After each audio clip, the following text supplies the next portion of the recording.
ఒకవేళ నేను మిమ్మల్ని ఈ భూమిపైన బ్యూటిఫుల్ ప్లేస్ ఏమిటని అడిగితే మీ మనసులో జమ్మూ అండ్ కాశ్మీర్, స్విట్జర్లాండ్ ఇంకా ఏదో ఒక బ్యూటిఫుల్ ప్లేస్ వస్తుంది.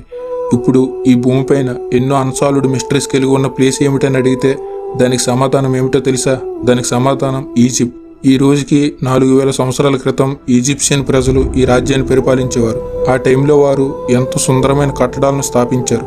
ఈ కట్టడాల వెనక మనకి చాలా రహస్యాలను కూడా వదిలారు. ఏలియన్స్, పిరమిడ్స్ పైన ఆకాశంలో నక్షత్రాల అలైన్మెంట్, పిరమిడ్స్ లోపల ఒక న్యాచురల్ ఎయిర్ కండిషనర్ ఉండటం, అది ఎప్పుడూ పిరమిడ్స్ లోపల 20 degrees టెంపరేచర్ని మెయింటైన్ చేస్తుంది. ఇవన్నీ మన ఆధునిక శాస్త్రవేత్తలను కూడా నిద్రపోకుండా చేస్తున్నాయి. ఇక్కడ అతిపెద్ద ప్రశ్న ఏమిటంటే వారు ఇలాంటి స్ట్రక్చర్స్ని ఎలా కట్టగలిగారు? ఇలాంటి స్ట్రక్చర్స్ అంటే ఒక పిరమిడ్సే కాదు, ఇంకా చాలా అన్బిలీవబుల్ స్ట్రక్చర్స్ గురించి మాట్లాడుకుందాం. ఈ పిరమిడ్స్ని వారు ఒంటరిగానే కట్టారా? పిరమిడ్స్, ఈజిప్ట్లో ఉన్న పిరమిడ్స్ ఒక మాస్టర్ పీస్. ఈ ప్రపంచంలో మోస్ట్ ఫేమస్ ప్లేసుల్లో ఇది కూడా ఒకటి. పిరమిడ్స్ని చాలా సంవత్సరాల నుంచి స్టడీ చేస్తున్నారు. ప్రతి టెక్నాలజీని ఉపయోగించి దీన్ని అర్థం చేసుకోవడానికి ప్రయత్నిస్తున్నారు. కానీ ఇప్పటి వరకు దీని మిస్టరీని ఎవరు సాల్వ్ చేయలేకపోయారు. వారు ఇంత పెద్ద రాళ్ళను ఎలా పైకి తీసుకెళ్లారు? వారు ఎలాంటి టైప్ కాంక్రీట్ ఉపయోగించారు? ఇంత పెర్ఫెక్ట్ అలైన్డ్ ఎలా వచ్చింది? ఇప్పుడు ఉన్న టెక్నాలజీని, మిషన్స్ని ఉపయోగించినా కూడా ఇలాంటి స్ట్రక్చర్స్ని కట్టడం సైంటిఫికల్లీ ఇంపాసిబుల్. ఒక పిరమిడ్కి 23 లక్షల లైమ్స్టోన్ బ్లాక్స్ని ఉపయోగించారు. ఇంత పెద్ద రాళ్ళను ఒక ప్లేస్ నుంచి మరొక ప్లేస్కి మూవ్ చేయడమే చాలా కష్టం. కానీ వారు వాటిని ఉపయోగించి పెర్ఫెక్ట్ షేప్ వచ్చిన పిరమిడ్స్ని కట్టారు. పిరమిడ్లో ఉన్న ఒక్కొక్క బ్లాక్ని చూస్తే వాటి బరువు 2700 కేజీల నుంచి 70,000 కేజీల వరకు ఉన్నాయి. ఇప్పుడున్న కాలంలో పెద్ద పెద్ద అపార్ట్మెంట్స్ కట్టడానికి ఉపయోగపడుతున్న క్రేన్స్ కూడా 20,000 కేజీలు మాత్రమే లిఫ్ట్ చేయగలవు. ఈ రోజుకి 20,000 కేజీల బరువుని లిఫ్ట్ చేయడం చాలా కష్టం. కానీ ఈ రోజుకి 4,000 సంవత్సరాల క్రితం వారు ఎలా చేయగలిగారు? 4,000 సంవత్సరాల క్రితం 70,000 కేజీలు ఉన్న బ్లాక్స్ని ఎలా ట్రాన్స్పోర్ట్ చేయగలిగారు? దీనికి సమాధానం మనలో సగం మంది పైగా నమ్ముతున్న ఏలియన్స్. పిరమిడ్స్కి జోడించి ఒక థియరీ కూడా ఉంది. దాన్నే ఓరియన్ కోరిలేషన్ థియరీ అంటారు. మీరు పిరమిడ్స్ని నైట్ టైం చూస్తే అవి ఎలా కనిపిస్తాయి. పిరమిడ్స్ పైన ఆకాశంలో ఉన్న నక్షత్రాల యొక్క అలైన్మెంట్, దీన్నే ఓరియన్ బెల్ట్ అంటారు. ఇందులో ముఖ్యమైన నక్షత్రాలు ఎలైన్టాక్, ఎలైన్లామ్, మైంటాకా. ఈ 3 నక్షత్రాలు 3 పిరమిడ్స్తో పెర్ఫెక్ట్ అలైన్మెంట్ అయి ఉంటాయి. ఈ అమేజింగ్ థింగ్ చూసి చాలా మంది థియరిస్ట్ నమ్మేది ఏమిటంటే ఆ కాలంలో ఏలియన్స్ భూమిపైకి వచ్చాయి. వాటితో పాటు అడ్వాన్స్ టెక్నాలజీని తీసుకొచ్చాయి. దాని సహాయంతో ఈ ఇంపాసిబుల్ పిరమిడ్స్ని వారే కట్టారు. ఈ ఏలియన్స్ ఈ 3 నక్షత్రాల నుంచి వచ్చాయి. పిరమిడ్స్ని ఏలియన్స్ మాత్రమే నిర్మించాయి, మానవులు కాదు. ఈ మాట ఎంత వాస్తవమో ఎవరికీ తెలీదు. ఒక మాట మాత్రం నిజం, పిరమిడ్స్కి ఈ నక్షత్రాలకి ఏదో ఒక కనెక్షన్ అయితే ఖచ్చితంగా ఉంది. కొన్ని థియరీస్ ఏం చెప్తాయంటే నేను చెప్పిన విధంగా ఈ ఏలియన్స్ ఈ 3 నక్షత్రాలపైన నివసిస్తాయి. ఈజిప్షియన్ ప్రజలు ఏలియన్తో కనెక్షన్ ఉందని చెప్పడానికి ఈ పిరమిడ్స్ని నిర్మించారు. అందుకే అవి నైట్ టైం ఆ నక్షత్రాలతో అలైన్ అయ్యి ఉన్నాయి. Tunnels in pyramids. పిరమిడ్స్ అన్ని కోణాల నుంచి రహస్యాలతో నిండిపోయి ఉంది. వాటికన్నా పెద్ద రహస్యం వాటిలో ఉన్న టన్నెల్స్. పిరమిడ్స్లో ప్రతి చోట టన్నెల్స్ ఉన్నాయి. ఇంతకుముందు ప్రజలు కామన్ సెన్స్ ఉపయోగించి ఈ టన్నెల్స్ వెంటిలేషన్ పర్పస్ కోసం కట్టి ఉంటారని నమ్మేవారు. ఈ టన్నెల్స్ ద్వారా పిరమిడ్స్ లోపలికి గాలి వెళుతుంది. కానీ తరువాత ఈ స్టేట్మెంట్ తప్పని చెప్పారు. ఒక రోబోట్ని ఈ టన్నెల్ లోపలికి పంపించారు. రోబోట్స్లో ఉన్న కెమెరా సహాయంతో చూసింది ఏమిటంటే ఈ టన్నెల్స్ అన్ని ఒక దగ్గర క్లోజ్ అయిపోయి ఉన్నాయి. ఇవి వెంటిలేషన్ కోసం అయితే ఎలా ఎందుకు కడతారు? పిరమిడ్స్లో ఉన్న ఛాంబర్స్ గురించి మాట్లాడాలంటే దీని లోపల మొత్తం 3 డిస్కవర్డ్ ఛాంబర్స్ ఉన్నాయి. ఇప్పుడు మీరు చూస్తున్నది బేస్ ఛాంబర్, దానిపైన ఉన్నది క్వీన్స్ ఛాంబర్, అన్నింటికన్నా పైన ఉన్నది కింగ్స్ ఛాంబర్. పైనుంచి ఈ టన్నుల గుండా వెళితే లోపల ఈ 3 ఛాంబర్స్ని ఎక్స్ప్లోర్ చేయవచ్చు. ఒకవేళ కిందున్న ఈ రైట్ సైడ్ టన్నెల్ గుండా వెళ్తే 3 ఛాంబర్స్ని ఎక్స్ప్లోర్ చేయగలరు. కానీ ఫ్యాక్ట్ ఏమిటంటే ఈ రోజు వరకు ఎవరు వీటిని ఎక్స్ప్లోర్ చేయలేకపోయారు. గుర్తుంచుకోండి, నేను చెప్పేది డిస్కవర్డ్ ఛాంబర్స్ గురించి మాత్రమే. అంటే దీని లోపల ఇంకా ఎన్ని ఛాంబర్స్ ఉన్నాయో ఎవరికీ తెలియదు. కానీ ఈ విషయాన్ని కొంతమంది నమ్ముతారు. ఆ విషయం ఏమిటంటే ఈ టన్నెల్స్ ఎందుకంటే ఆ కాలంలో ప్రజలు ఇది నమ్మేవారు. ఒకవేళ రాజు యొక్క మృతదేహాన్ని ఈ ఛాంబర్స్లో పెట్టామంటే అతని ఆత్మ ఆకాశంలో ఈ నక్షత్రాల గుండా వెళ్తుందని నమ్మేవారు. దీన్నే పిరమిడ్స్ యొక్క స్టార్ సాఫ్ట్ థియరీ అని కూడా అంటారు. ఒకసారి క్వీన్ ఛాంబర్ లోపలికి ఒక రిమోట్ కంట్రోల్డ్ కెమెరాను పంపించారు. అప్పుడు వారికి ఇది చూడడానికి దొరికింది. ఒక క్లోజ్ స్టోన్, దానిపైన మెటల్ పిన్ పెట్టి ఉంది. దాని తర్వాత చాలా థియరీస్ వచ్చాయి. దాని లోపల ఒక అన్డిస్కవర్డ్ ఛాంబర్ ఉందని నమ్మేవారు. అప్పుడు అడ్వాన్స్ డ్రిల్లింగ్తో ఈ బ్లాక్ని తొలగించి కెమెరా లోపలికి పంపించారు. కెమెరా లోపలికి వెళ్ళగానే ఈ ఇమేజ్ని తీసి పంపించింది.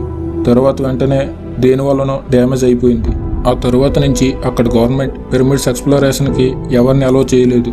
అసలు ఈ పిరమిడ్స్ని దేనికోసం నిర్మించారు? కొందరు ఎక్స్ప్లెనేషన్ ప్రకారం పిరమిడ్స్ని ఆ సమయంలో రాజు యొక్క లేదా రాణి యొక్క మృతదేహాల కవర్ పర్పస్ కోసం నిర్మించారని ఇప్పటికీ కూడా చాలామంది నమ్ముతున్నారు. మమ్మీస్ గురించి మీకు ఖచ్చితంగా వినే ఉంటారు. ఆ సమయం ప్రజలు ఏం నమ్ముతారంటే రాజు లేదా రాణి యొక్క శరీరాన్ని మమ్మిఫికేషన్ ప్రాసెస్లో లినెన్ ఫ్యాబ్రిక్ ఉపయోగించి మమ్మీని చేసి ఒక కవర్లో బంధించేస్తారు. కానీ ఇక్కడ ఒక అమేజింగ్ ఫ్యాక్ట్ ఏమిటంటే ఇప్పటి వరకు ఎన్ని బాడీస్ ఎన్ని మమ్మీస్ పిరమిడ్స్లో దొరికాయంటే 0. ఈ రోజు వరకు పిరమిడ్స్లో ఒక్క మమ్మీ కూడా దొరకలేదు. పిరమిడ్స్ని ఎవరు ఈ రోజు వరకు అన్ని కోణాల నుంచి ఎక్స్ప్లోర్ చేయలేకపోయారు. ఎక్స్ప్లోర్ అయినంత వరకు మాట్లాడాలంటే మొత్తం రూమ్స్ అన్ని ఖాళీ.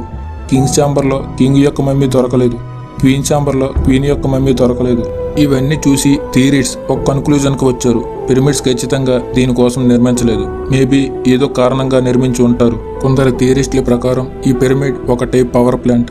పిరమిడ్ ఇంత పెర్ఫెక్ట్గా ఎలా వచ్చాయి? మీకు తెలుసా, మన భూమి యొక్క మ్యాప్లో ఎగ్జాక్ట్ సెంటర్ ఎక్కడ ఉందంటే అమేజింగ్లీ ఈ భూమి యొక్క జియోగ్రాఫికల్ సెంటర్ ఆ ప్లేసే. ఇది కంప్లీట్ కోఇన్సిడెన్స్. మీరు ఈ విషయం మర్చిపోవద్దు. పిరమిడ్స్ నిర్మించే సమయంలో మానవులకు భూమి గురించి ఏమాత్రం కూడా తెలియదు. ఆ టైంలో భూమి గోళంగా ఉందని కూడా తెలియదు. మీకు తెలిసే ఉంటుంది, అప్పటి ప్రజలు భూమి ఫ్లాట్గా ఉందని నమ్మేవారు. ఆ సమయంలో ఆ ప్రజలు ఎర్త్ యొక్క సెంటర్ని ఎలా కనిపెట్టారు? ఇంకో అమేజింగ్ ఫ్యాక్ట్ ఏమిటంటే పిరమిడ్ యొక్క ఒక సైడ్ ఎగ్జాక్ట్ నార్త్ పోల్ డైరెక్షన్లో ఉంటుంది. అంటే పిరమిడ్ సెంటర్ నుంచి ఒక ఏరో గీస్తే అది తిన్నగా నార్త్ పోల్ డైరెక్షన్లో ఉంటుంది. కంపాస్ లేని సమయంలో 4000 సంవత్సరాల క్రితం నార్త్ పోల్ని ఎలా కనుక్కున్నారు? Pyramid stones. పిరమిడ్స్ నిర్మించడానికి ఉపయోగపడ్డే స్టోన్స్ మీద శాస్త్రవేత్తలు చాలా అనలైజ్ చేశారు. ఈ రోజుకి కూడా ఎవరికి అర్థం కాని విషయం ఏమిటంటే అసలు ఈ స్టోన్స్ ఎగ్జాక్ట్గా ఏమిటి? ఇది ఒక లైమ్ స్టోన్ లాంటిది, కానీ లైమ్ స్టోన్ కాదు. శాస్త్రవేత్తలకు ఇలాంటి స్టోన్ ఈ భూమిపైన మరి ఎక్కడా దొరకలేదు. Pyramid construction technology. పిరమిడ్ యొక్క కన్స్ట్రక్షన్ విషయంలో అమేజింగ్ థింగ్ ఏమిటంటే దీన్ని నిర్మించే సమయంలో బాల్ అండ్ సాకెట్ అనే కన్స్ట్రక్షన్ మెథడ్ని ఉపయోగించారు. బాల్ అండ్ సాకెట్ మెథడ్ ఏమిటంటే ఒక రాయి హీట్కి ఎక్స్పోజర్ అవుతుంది, అంటే ఆ రాయి కొంచెం పెద్దదవుతుంది. ఈ ball and socket method construction earthquakes నుంచి కూడా తనను తాను కాపాడుకోగలదు. చూడండి, షాక్ ప్రూఫ్ టెక్నాలజీ, అది కూడా 4000 సంవత్సరాల క్రితం. Natural air conditioner inside the pyramid. Egypt ఎడార్లు అధిక ఉష్ణోగ్రత ఉండే ప్రదేశాలు. వేడివేడి గాలులు వేస్తుంటాయి. బయట వాతావరణం ఎలా ఉన్నా సరే, ఎంత హై టెంపరేచర్ ఉన్నా సరే పిరమిడ్ లోపల కాన్స్టెంట్లీ 20 degrees టెంపరేచర్ ఉంటుంది. ఇది భూమి యొక్క కంఫర్టబుల్ యావరేజ్ టెంపరేచర్. దీన్నే 4000 సంవత్సరాల క్రితం న్యాచురల్ ఎయిర్ కండిషనర్ అని చెప్పవచ్చు. ఇన్ని facts, natural AC, earthquake resistant building, Orion star alignment, north pole direction without compass నిజంగానే మానవులా నిర్మించారా, లేదా కొన్ని మేధావుల యొక్క చేతులు ఉన్నాయా? ఈ ప్రపంచం గురించి అప్పుడున్న నాలెడ్జ్ ఇప్పుడు కూడా లేదు. Alien drawings in Egypt. ఈజిప్ట్లో మీరు ఏ ప్లేస్కి వెళ్ళినా ఇలాంటి డ్రాయింగ్స్ కనిపిస్తాయి. ఈ డ్రాయింగ్ లోపల మీకు ఏదైనా కనిపిస్తుందా? ఇది ఒక ఏరోప్లేన్ డ్రాయింగ్ అని అనిపిస్తుంది. కొన్ని ప్లేసుల్లో అయితే ఇలాంటి డ్రాయింగ్స్ లభించాయి. ఇందులో ఇలాంటి క్రియేచర్స్ చూడడానికి లభించాయి. వాటి పెద్ద కళ్ళు, పెద్ద తల, చిన్న శరీరం, జస్ట్ లైక్ మోడర్న్ ఏలియన్ లాగా. ఈ డ్రాయింగ్ని చూడండి. ఇది చూడగానే మీకేమైనా గుర్తొస్తుందా? ఇది ఒక ఏలియన్ స్పేస్షిప్ డిపెక్షన్. అందుకే కొంతమంది నమ్మేది ఏమిటంటే ఈ పిరమిడ్స్ని కేవలం ఏలియన్స్ మాత్రమే నిర్మించాయి. ఇందులో మానవునిది ఎటువంటి ప్రమేయం లేదు. ఈ థియరీ ఎంత వాస్తవమో ఎవరికీ తెలియదు. పిరమిడ్స్ ఓరియన్ స్టార్ అలైన్మెంట్ గురించి ఈ విషయం కూడా చెప్పవచ్చు. ఏరియల్ వ్యూ సహాయం లేకుండా, అంటే పైనుంచి చూడకుండా ఇలాంటి పర్ఫెక్ట్లీ అలైన్డ్ స్ట్రక్చర్స్ని నిర్మించలేము. అంటే పైనుంచి ఏరియల్ వ్యూ సహాయంతో దీని పొజిషన్ని కన్సిడర్ చేసి నిర్మించవచ్చు. 4000 సంవత్సరాల క్రితం అయితే డ్రోన్, హెలికాప్టర్లు కూడా లేవు. వీళ్ళు నేలపై నుంచే ఎలా నిర్మించగలిగారు? ఇంకో గ్రహం నుంచి వచ్చిన జీవులు ఎలా చేసి ఉంటాయి? అంటే ఏలియన్స్ మాత్రమే ఏరియల్ వ్యూ తెలుసుకోగలవు. Amazing sun alignment of pyramids. ప్రతి సంవత్సరం 21 జూన్ ఈ డేట్కి ఒక ప్రత్యేకత ఉంది. ఇది సంవత్సరం పొడుగులో అతిపెద్ద డే టైం, అతి తక్కువ నైట్ టైం ఉన్న రోజు. ఆ రోజు సాయంత్రం మీరు గ్రేట్ పిరమిడ్స్ని చూస్తే అవి ఇలా కనిపిస్తాయి. పిరమిడ్స్ యొక్క ఎగ్జాక్ట్ సెంటర్లో తల వెనక సూర్యుడు ఉంటాడు. ఇది అందరికీ మతిపోగొడుతుంది. వారు ఇంత యాక్యురేట్గా ఎలా కాల్కులేట్ చేయగలిగారు? అందుకే చాలా థియరీస్ చెప్పేది ఏమిటంటే ఏలియన్స్ మాత్రమే ఇంత కాంప్లెక్స్ కాల్కులేషన్ చేయగలవు. వాటి దగ్గర అలాంటి నాలెడ్జ్, అలాంటి టూల్స్ ఉన్నాయి. అవి ఇప్పుడు మన మోడర్న్ సైన్స్ దగ్గర కూడా లేవు. డెండేరా లైట్. ఈజిప్ట్లో డెండేరా అని పిలువబడే ఒక ప్లేస్ ఉంది. అక్కడ ఒక టెంపుల్ ఉంది. దాని పేరు డెండేరా లైట్ కాంప్లెక్స్. ఈజిప్ట్లో ఉండే ప్రజలే వారి ఇష్టదైవం కోసం ఈ టెంపుల్ని నిర్మించారు. అతని పేరు హేతర్. ఇది ఈజిప్ట్లో మిస్టరీ వేడన్ టెంపుల్లో ఇది కూడా ఒకటి. ఒకసారి టెంపుల్ మ్యాప్ను చూడండి. ఇక్కడ మీరు ఈ టెంపుల్ యొక్క ఎంట్రన్స్ చూడగలరు. ఈ టెంపుల్ యొక్క సగభాగం ఇసుకలో కప్పబడి ఉండేది. అయితే 1850లో దాన్ని బయటకు వెలికి తీశారు. ఈ ఏన్షియంట్ రూమ్ని మొత్తం క్లీన్ చేసిన తరువాత సైంటిస్టులకి ఇది చూడడానికి దొరికింది. దీన్నే డెండేరా లైట్ అంటారు.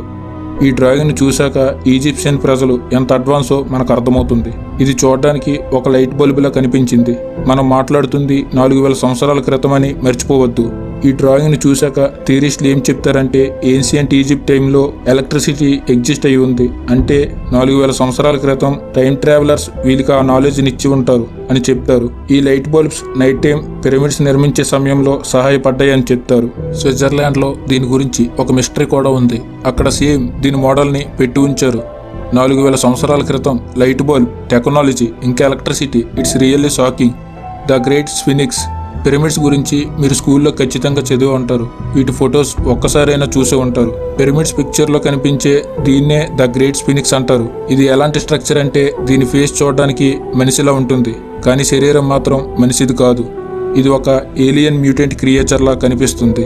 ఇంత మోడర్న్ రీసెర్చ్ చేసిన తర్వాత కూడా ఇది దేనికోసం నిర్మించారో చెప్పలేకపోయారు. అతిపెద్ద స్టాచ్యూల్లో ఇది కూడా ఒకటి. దీని పొడవు 73.5 మీటర్స్ లాంగ్, ఇంకా 20 మీటర్స్ హైట్. ఇంకా తెలుసుకోవాల్సిన విషయం ఏమిటంటే ఇది పీస్ బ్లాక్స్ ని ఉపయోగించి నిర్మించలేదు. ఒకటే పెద్ద లైమ్ స్టోన్ ని తీసుకొని ఈ షేప్ లో చెక్కారు. అందుకే ఇది ప్రపంచంలోనే the largest single stone statue అంటారు. కొన్ని వేల సంవత్సరాల క్రితం వరకు ఇది ఇసుకలో కప్పిపడిపోయి ఉండేది. అయితే 1900 సంవత్సరంలో దీన్ని బయటికి వెలికి తీశారు. అప్పుడే మొట్టమొదటిసారిగా దీని పూర్తి రూపం ప్రపంచం ముందుకు వచ్చింది. థియరిస్టుల ప్రకారం 4000 సంవత్సరాల క్రితం ఈ స్టాట్యూ చూడడానికి ఇలా కనిపించేది. అసలు మిస్టరీ దీనిపైన కాదు, దీని లోపల ఉంది. అంటే క్రింద అండర్ గ్రౌండ్ లో రాడార్ సహాయంతో ఇది తెలిసింది. దీని లోపల 2 క్యావిటీస్ ఉన్నాయి, అంటే 2 ఖాళీ స్థలాలు ఉన్నాయి. 1995లో ఒక వర్కర్ దీన్ని రెనోవేట్ చేస్తున్నప్పుడు అతను చాలా టన్నెల్స్ ని డిస్కవర్ చేశాడు. అందులో నుంచి 2 టన్నెల్స్ తిన్నగా ఈ స్టాట్యూ కిందకి వెళ్ళాయి. ఇన్ని రీసెర్చ్లు థియరీల తర్వాత తెలిసింది ఏమిటంటే దీని కింద అప్పటి ప్రపంచం మొత్తం దాగి ఉంది. ఈ రోజుకి కూడా పిరమిడ్లో మనకు తెలియని విషయాలు, రహస్యాలు చాలానే ఉన్నాయి. ఇంకా పిరమిడ్స్ పైన ఫర్దర్ రీసెర్చ్లో ఏవైనా మెంబీస్ దొరికినా, ఏవైనా సీక్రెట్ టన్నెల్స్ కనిపించినా దాని అప్డేట్ని నేను ఖచ్చితంగా వీడియో రూపంలో మీకు